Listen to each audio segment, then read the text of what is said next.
چلتے پھرتے ہیں تو انسان نے صاحب یہ کام تو جانور بھی کرتے ہیں، کھانا پینا تو ان کے بھی درمیان ہے۔ انسان صرف کھانے پینے سے انسان نہیں ہوتا، چلنے پھرنے سے انسان نہیں ہوتا، یا صرف کمانے سے انسان نہیں ہوتا۔ اللہ پاک نے فرمایا پڑھے لکھے بے پڑھے برابر نہیں۔ کیسے برابر نہیں؟ آپ دیکھتے ہوں گے آپ کی بستی میں، آپ کے محلے میں، آپ کے شہر میں جب بھی جلسہ ہوتا ہوگا یا کوئی دینی پروگرام ہو، آپ منچ لگاتے ہیں اور اللہ اللہ اس پر صوفے یا کرسی یا اس جگہ کو اونچا کرتے ہیں۔ مجھے بتائیے کس لیے؟ کیا کوئی خطیب یا عالم یا مبلغ جب آتا ہے تو فون کر کے آتا ہے جب میں تقریر کروں گا تو میرے لیے صوفہ بچھانا، صوفے پہ تقریر کروں گا؟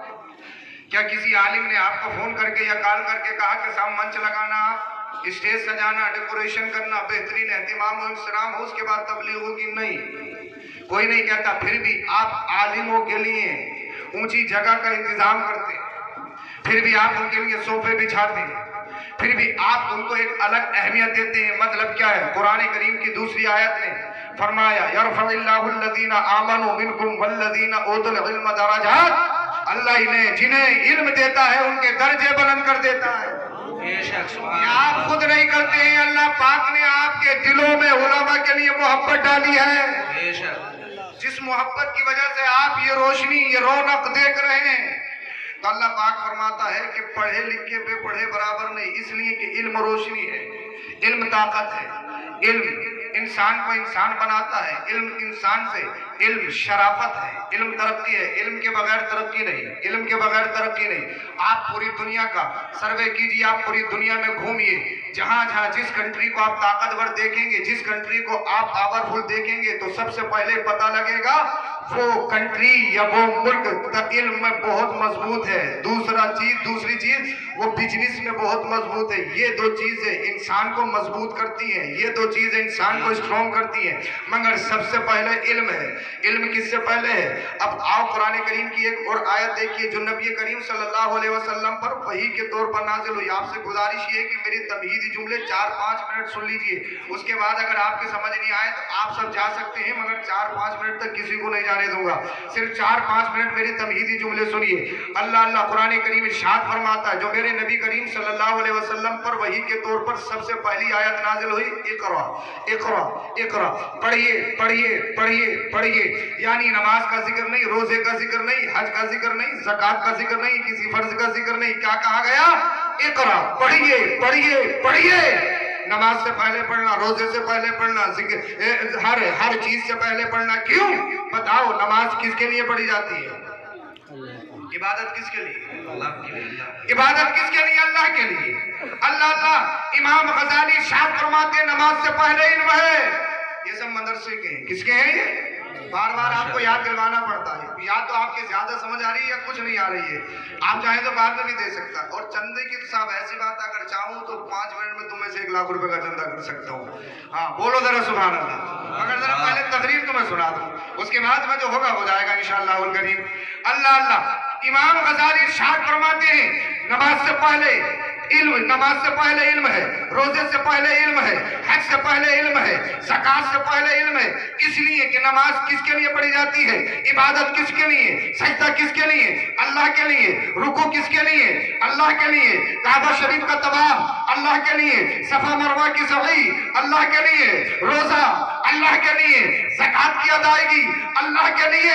اللہ اب امام غزالی فرماتے ہیں اگر علم ہوگا نہیں تو پھر اللہ کو پہچانے گا کیسے؟ جب اللہ کو پہچانے گا نہیں تو پھر کبھی پیڑ کی پوجا کرے گا، کبھی چاند کی پوجا کرے گا، کبھی ستاروں کی پوجا کرے گا، کبھی آسمان کی پوجا کرے گا، کبھی زمین کی پوجا کرے گا، کبھی آگ کی پوجا کرے گا، کبھی سمندر کے پانی کی پوجا کرے گا۔ یعنی جس چیز کو طاقتور اسٹرانگ دیکھے گا اپنے ماتھے کو اسی کے آگے رکھ دے گا۔ مگر اللہ کا کتنا بڑا کرم احسان کہ اللہ پاک نے ہمارے بھیجوں میں وہ ملکہ اور وہ افہام و تفہیم کا مادہ رکھا ہے۔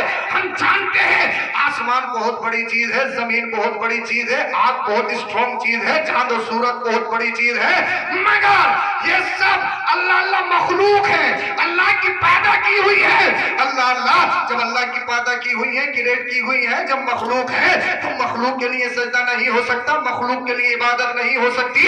اس لیے عبادت کس کی ہوگی؟ جو خالق ہو، جو مالک ہو، جو پیدا کرنے والا ہو۔ تو جب ہم پتا لگتا ہے زمین کو پیدا کرنے والا اللہ ہے، آسمان کو پیدا کرنے والا اللہ ہے، چاند بہت طاقتور ہے، چاند بہت اللہ اللہ اس کی روشنی بہت مضبوط ہے، سورج بہت مضبوط ہے، ہم ہاں تسلیم کرتے ہیں، پہاڑ بہت مضبوط ہے، ہمیں ایکسپٹ ہے، مگر ہم اللہ اللہ وہ اور ہیں جن کے پاس اسلام نہیں، جنہوں نے قرآن نہیں پڑھا، جنہوں نے میرے مصطفیٰ کی زندگی کو نہیں پڑھا۔ جب چاند کی روشنی دیکھی تو کہنے لگے یہی سب سے بڑی چیز ہے، یہی خدا ہے۔ جب انہوں نے سورج کی طاقت کو دیکھا تو کہنے لگے یہی سب سے بڑا خدا ہے۔ مگر اللہ کا کرم، جب ہم قرآن پڑھتے ہیں، قرآن میں چاند اور سورج کو دیکھتے ہیں، پڑھتے ہیں تو پتہ لگتا ہے جب چاند کی طاقت اور سورج کی طاقت کا عالم یہ ہے تو ان کے بنانے والے خدا کی ذات کیسی ہوگی؟ مخلوق ہے، مخلوق خدا نہیں۔ خدا تو وہ ہے جس نے چاند کو پیدا کیا، جس نے سورج کو پیدا کیا۔ نعرہ تکبیر، نعرہ رسالت، علماء اہل سنت، جشن دستار بندی سید افروز میاں صاحب قبلہ۔ تو علم سب سے پہلے، نماز سے پہلے، اس لیے اگر علم ہوگا نہیں تو وضو ہوگا نہیں، علم ہے نہیں تو غسل ہوگا نہیں، معلوم ہی نہیں کیسے کرنا ہے، معلوم ہی نہیں وضو کیسے کرنا ہے۔ اور جب وضو نہیں ہوا، علم ہے نہیں، نماز پڑھنے کے لیے کھڑے ہوئے تو پتہ نہیں ہاتھ کہاں تک اٹھانے، یہاں تک اٹھانے، یہاں تک اٹھانے، یہاں تک اٹھانے، ایسے کر کے کرنا ہے، ایسے کر کے کرنا ہے، کیسے کرنا ہے، علم ہے ہی نہیں، علم ہے ہی نہیں۔ اور بہت سارے لوگ شارٹ کٹ میں علم سیکھنے کی کوشش کر رہے ہیں یوٹیوب کے ذریعے، اور یوٹیوب پہ بہت سارے شیطان بیٹھے ہیں، جادوگر بیٹھے ہیں، جادوگر۔ یوٹیوب یا سوشل میڈیا یا موبائل کی ہر بات درست نہیں ہو سکتی۔ پڑوسی ملک کا ایک بہت بڑا نالائق کمینہ جسے مرزا محمد علی انجینئر کہتے ہیں، اور ہمارے نوجوان، خاص کر وہ نوجوان جو یونیورسٹی میں پڑھ رہے ہیں اس وقت، علی گڑھ میں یا دیگر یونیورسٹی میں، بہت اچھے کو فالو کر رہے ہیں۔ بہت اچھا صاحب وکیل صاحب ہو گئے، پتہ لگا کیمری سے باپ نے بھیجا تھا میرا بیٹا MBBS بنے گا، انجینئر بن کے آئے گا، ایڈوکیٹ بن کے آئے گا، جج بن کے آئے گا۔ صاحب بن تو گئے، پتہ لگا یہاں کیمری میں آ کے، مسجد میں آ کے اب ہاتھ ادھر آدھر کر رہے ہیں۔ امام صاحب نے کہا یہ کیا کر رہا ہے؟ کہا حضرت تم تو ابھی تک اندھیرے میں تھے، ہم نے پڑھ لیا، ہم سمجھ گئے، باپ نے بھیجا تھا انسان بنانے کے لیے، پتہ لگا اپنا ایمان اور عقیدہ بھیج کر آ رہا ہے۔ اللہ اکبر کبیرہ۔ پتہ لگا ڈاکٹر بننے کے لیے باپ نے بھیجا تھا، انسان بنانے کے لیے باپ نے بھیجا تھا، انجینئر بنانے کے لیے باپ نے بھیجا تھا۔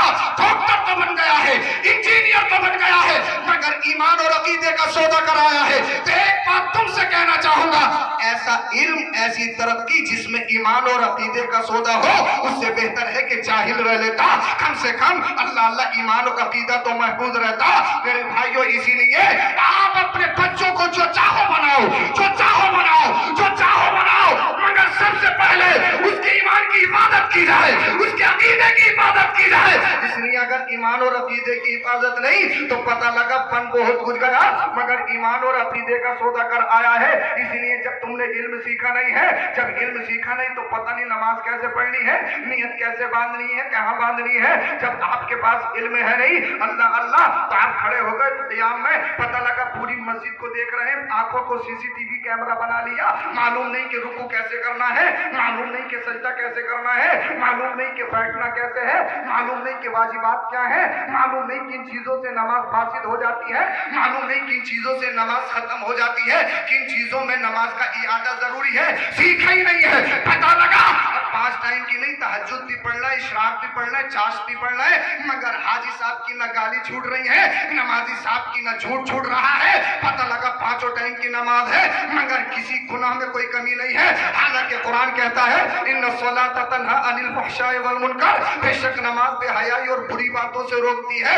قرآن کہہ رہا ہے نماز روکتی ہے، مگر یہ 5 ٹائم کی نہیں، یہ تو 7 ٹائم کی پڑھ رہا ہے، مگر جھوٹ بھی برابر ہے، دوسروں کے ساتھ دھوکہ بھی برابر ہے، غیبت بھی برابر ہے، نماز بھی برابر ہے۔ تو یہ مت کہنا کہ قرآن غلط کہہ رہا ہے، یہ مت سوچنا کہ نماز میں کوئی کمی ہے، نہیں، بلکہ امام جلال الدین فرماتے ہیں، تقریباً جلالین شریف میں لکھا ہے، آپ ارشاد فرماتے ہیں وہ نماز بے حیائی اور